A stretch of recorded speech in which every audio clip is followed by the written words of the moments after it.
नमस्कार, मैं हूं साहिल। आप देख रहे हैं डिस्कवर राजस्थान। राजस्थान से जुड़ी प्रतियोगी परीक्षाओं की तैयारी के लिए आज ही सब्सक्राइब करें हमारा चैनल डिस्कवर राजस्थान। तो वेलकम इन डिस्कवर राजस्थान।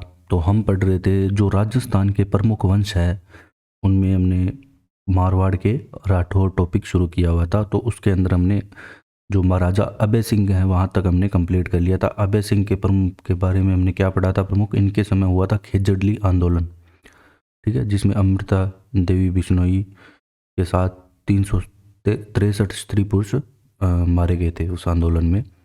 आज हम बात करेंगे महाराजा राम सिंह के बारे में, जो इनके बाद शासक हुए। ठीक है, महाराजा राम सिंह क्या कि इनकी जो शासन करने की पद्धति है वो सही नहीं थी। मतलब सरदारों के प्रति भी इनका व्यवहार बिल्कुल भी सही नहीं था। तो सरदार सारे नाराज होकर चले गए। इसके चाचा बख्त सिंह के पितृ अंता शासक था, जिसने अभय सिंह के कहने पर अपने पिता की हत्या की थी। तो ये इसके पास नागौर चले जाते हैं जितने भी सारे सरदार हैं।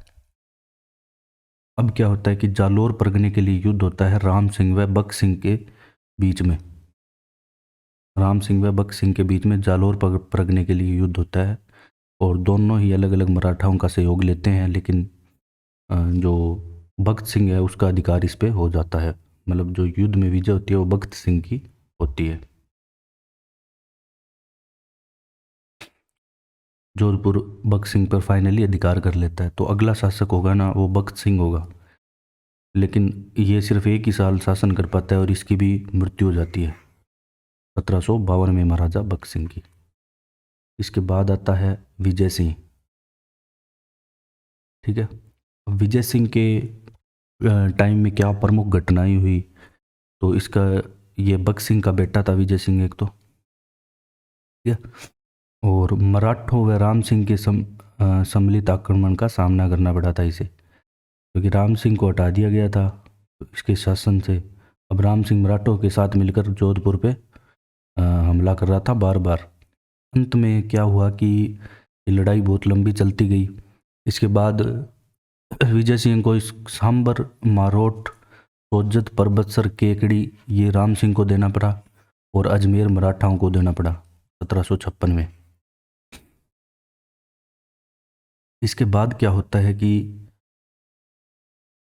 1781 ईस्वी में 1781 ईस्वी में जो इसके समय जो मुगल सम्राट था वो था शाह आलम द्वितीय। ये शाह आलम द्वितीय इन्हें सिक्के बनाने की, टकसाल खोलने की अनुमति देता है जोधपुर में, मारवाड़ में कह सकते हैं अपने, मारवाड़ में। तो इसके समय जो सिक्के चलाए गए वो थे विजयशाही सिक्के। तो आपसे ये क्वेश्चन पूछा जाएगा कि विजयशाही सिक्के कहाँ पे चलाए गए, तो आपका आंसर होना चाहिए जोधपुर या मारवाड़। ठीक है। और अब क्या है कि ये इसकी एक रानी है पासवान रानी गुलाब राय, उसके प्रभाव में आके पहले अपने पुत्र मान सिंह को उत्तराधिकारी बनाता है। ठीक है, लेकिन सरदार इस चीज़ का विरोध करते हैं। इनके विरोध के बाद यह भीम सिंह को उत्तराधिकारी बना देता है, जो कि इनका असली उत्तराधिकारी था, भीम सिंह। तो अगला शासक इसमें आता है भीम सिंह, जिसका अधिकार रहता है 1793 से 1803 के मध्य। अब इसके टाइम में हमने पहले पढ़ा था मेवाड़ का, जब हम इतिहास पढ़ रहे थे, कि कृष्ण कुमारी विवाद हुआ था। वो इसी के यहाँ से समस्या उत्पन्न हुई थी कि 1799 में भीम सिंह की हो गई थी मृत्यु, और इनके साथ सगाई हुई थी मेवाड़ के भीम सिंह के साथ। इसकी सगाई हुई थी भीम सिंह की पुत्री के साथ, कृष्ण कुमारी। मेवाड़ का उस समय जो शासक था वो भीम सिंह था, उसकी पुत्री थी कृष्ण कुमारी। इनके साथ भीम सिंह की सगाई फिक्स हो चुकी थी, लेकिन विवाह से पूर्व मृत्यु होने के कारण बाद में ये विवाद उत्पन्न हुआ, जो कि जो अगले महाराजा आएंगे मान सिंह और आमेर का शासक जगत सिंह के मध्य हुआ। जगत सिंह आमेर का पिंडारी के सहयोग से इस युद्ध को भी जीत लेता है, और आमेर का पिंडारी कृष्ण कुमारी को मरवा भी देता है जहर देके। तो अगला जो शासक आता है वो है महाराजा मान सिंह। अगला शासक आता है महाराजा मान सिंह। मान सिंह का जो शासनकाल होता है वो है 1804 से 1843 ईस्वी तक। ठीक है। अब क्या होता है कि इसके टाइम होता है गंगोली पर्वत युद्ध। तो ये डेट पूछी जाती है, आपको याद रखनी पड़ेगी। गंगोली पर्वत युद्ध 1807 याद रखना, 13 मार्च मत रखना। कब हुआ? 1807 में गंगोली पर्वत युद्ध। ठीक है, इन दोनों के बीच में हुआ। मेन तो जो युद्ध था, मेन युद्ध का जो विवाद था वो था कृष्ण कुमारी विवाद। और यहाँ पे जगत सिंह का साथ देते हैं एक तो आमिर खां पिंडारी,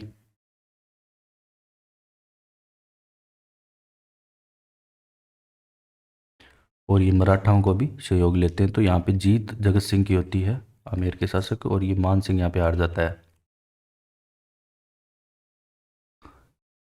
अब इसके बाद जो है मुख्य बात वो ये है कि इसने निर्माण कार्य बहुत अच्छे करवाए। जो मान सिंह है ये अपना गुरु बना, जो गोरख देवनाथ है इसके आशीर्वाद से ही मतलब जो जोधपुर पे अधिकार करता है, और इसकी भविष्यवाणी भी की थी शायद तक, ये अगला शासक जोधपुर होगा का मान सिंह होगा देवनाथ ने। तो इसको गुरु बनाता है देवनाथ को। ये नाथ संप्रदाय का है। ठीक है, फिर जोधपुर में एक जो मुख्य कार्य रहता है जो एग्जाम में पूछा जाता है कि नाथ संप्रदाय की पीठ है एक महामंदिर। तो डायरेक्ट पूछा जाता है कि महामंदिर कहाँ पे है? जोधपुर में। तो ये महामंदिर है वो नाथ संप्रदाय की पीठ है। कौन से संप्रदाय की? नाथ संप्रदाय की पीठ है महामंदिर। और ये एक मान पुस्तकालय भी बनाता है जिसे वर्तमान में मान सिंह पुस्तक प्रकाश केंद्र के नाम से जाना जाता है। तो मान पुस्तकालय मान सिंह द्वारा ही बनाया गया था।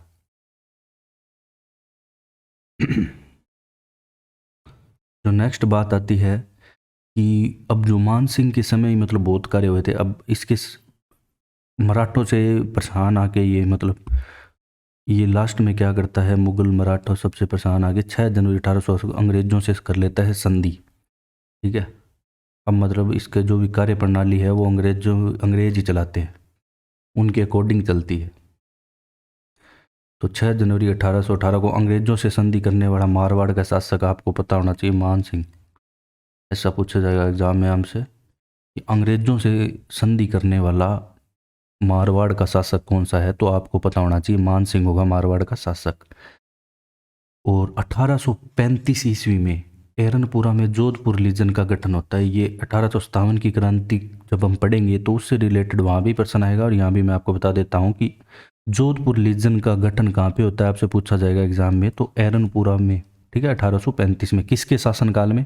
मान सिंह के शासनकाल में होता है। और 1839 में क्या करते हैं अंग्रेज जोधपुर के किले पे अधिकार कर लेते हैं, और जोधपुर में पॉलिटिकल एजेंसी की स्थापना पीए। ठीक है, ये 1857 की क्रांति के टाइम पढ़ेंगे हम अच्छे से इनको। और इसके बाद आता है तख्त सिंह, महाराजा तख्त सिंह। तख्त सिंह का जो शासनकाल रहता है वो 1843 से 1873 तक रहता है।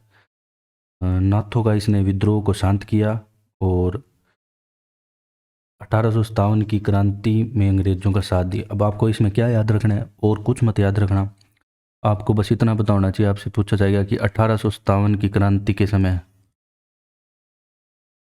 1857 की क्रांति के समय मारवाड़ में मतलब शासक कौन था?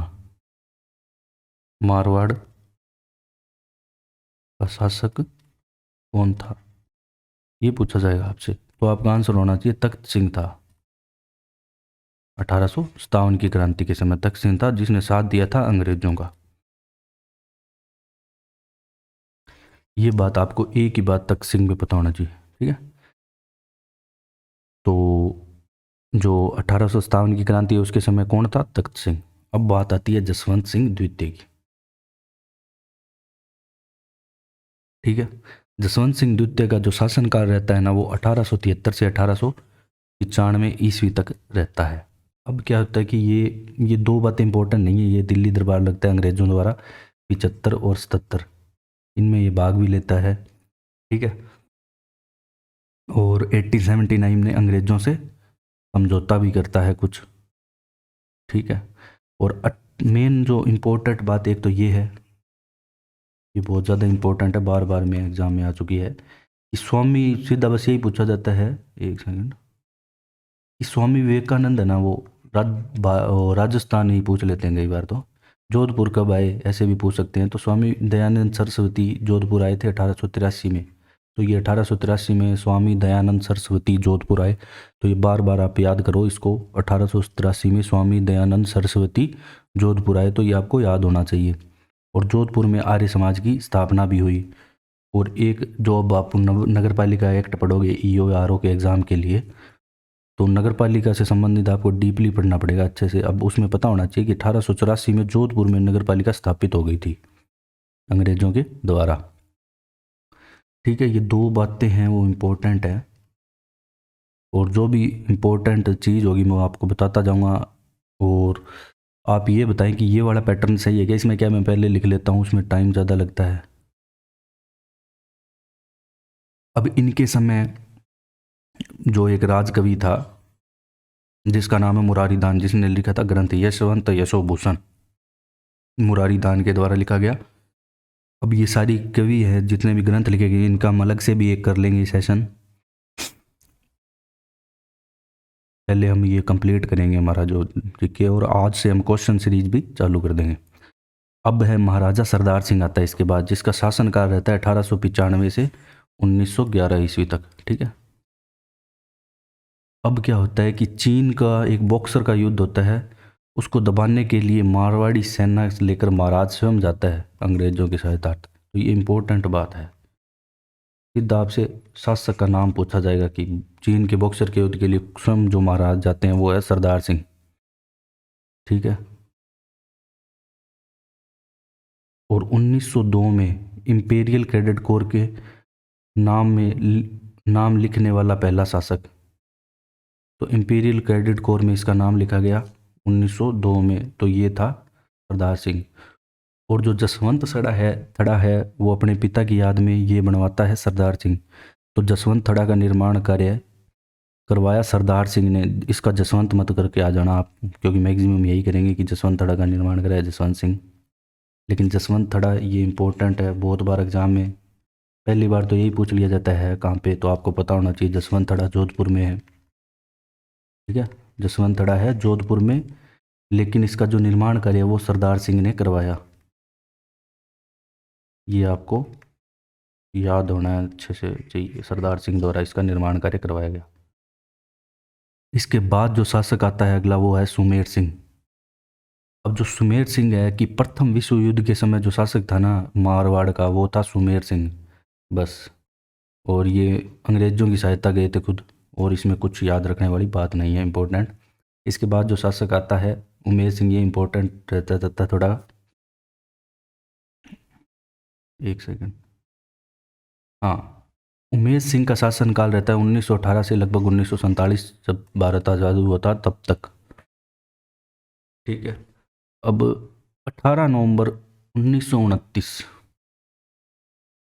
ये डेट आप याद रखो तो ठीक है। वैसे ये वाली लाइन है जो इम्पोर्टेंट है एग्ज़ाम की दृष्टि से।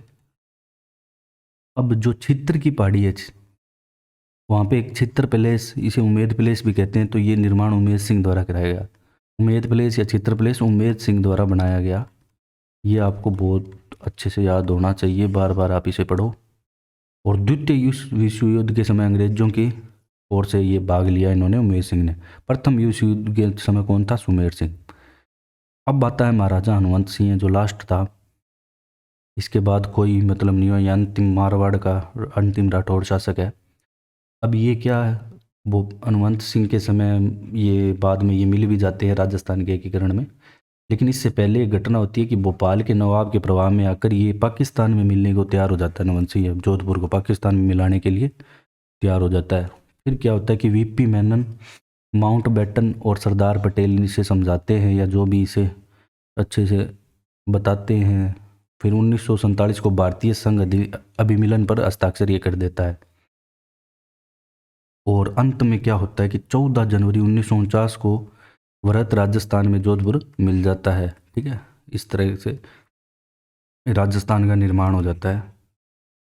वैसे तो 1956 में होता है कंप्लीट राजस्थान का, या पूरे भारत का भी आगे तक एकीकरण चलता रहता है जब तक सरदार पटेल सभी रियासतों को जोड़ते हैं, ठिकानों रियासतों को, वो हम पढ़ेंगे आगे एकीकरण में। तो जो मारवाड़ का इतिहास है, मारवाड़ के राठौड़, वो यहीं तक था, वो हमने अच्छे से कंप्लीट किया है। अगर आपको किसी चीज़ में डाउट हो तो आप कमेंट सेक्शन में मेंशन करें।